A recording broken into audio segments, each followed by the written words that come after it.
Ouais, bonjour à tous, donc je fais une vidéo pour parler d'une histoire qui vient de se passer récemment. C'est une fille qui s'est suicidée en direct sur Periscope. C'est-à-dire que elle a filmé l'acte à l'instant T de, de mettre fin à ses jours. Et c'est suite en fait à un viol qui a été publié sur les réseaux sociaux. Parce qu'apparemment elle s'est fait violer et son agresseur a publié la vidéo sur internet.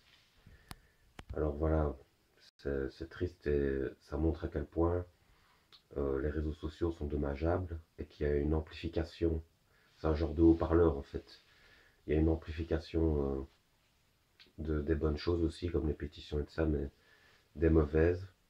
Et tout dépend de ce qu'on y met en fait. Et comme il y a un phénomène de société où les gens deviennent de plus en plus pervers, on va dire, il y a un genre de sadisme voyeuriste et exhibitionniste, comme ça, où on affiche des gens à leur insu, comme ça, il n'y a plus le droit à l'image, il n'y a plus de respect, quoi. Et on se moque d'eux, il y a des lynchages.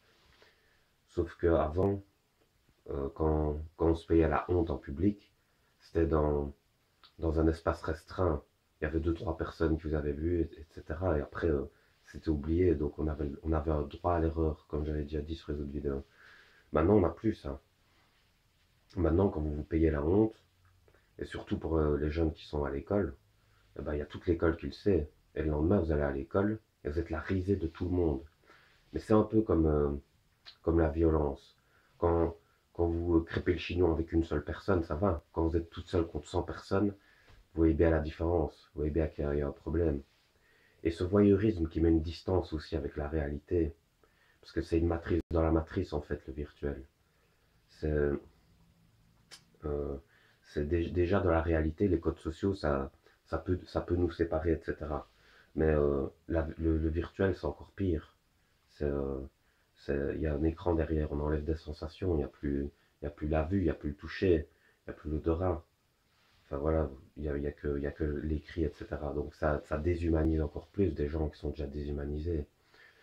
Et alors ce qui se passe, c'est des trucs comme ça, des gens qui se lâchent et qui insultent et qui se rendent pas compte des effets néfastes que ça a, ou qui publient des vidéos de gens dans des situations avilissantes, parce que oui, il y a des, il y a des trucs comme ça par rapport à la torture ou quoi, qu'on met les gens dans des poses avilissantes et on les prend en photo, etc.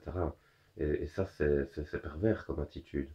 Donc, il faudrait légiférer sur les droits à l'image, etc. et pas pouvoir publier n'importe quoi sur n'importe qui et qu'il y ait quelque chose par rapport à ça pour plus que des histoires comme ça se répètent. Parce que ça va pas.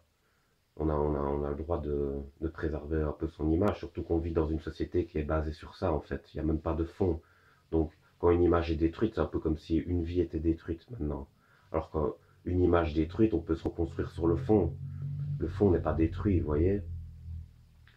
Et voilà, c'est une triste histoire. Ça ne devrait pas arriver des trucs comme ça. Et, ce voyeurisme, il devrait prendre fin. Voilà. Et Periscope qui fait une genre de télé-réalité comme ça. La télé-réalité, c'est de la comédie, c'est pas la vie. C'est comme sur scène quand vous faites du théâtre ou quoi. C'est pas, il y a des messages dedans, mais c'est pas du premier degré, vous voyez. C'est pas ça la vie. La vie, c'est plus difficile. Et la vie, c'est des trucs comme ça. C'est pas marrant, quoi.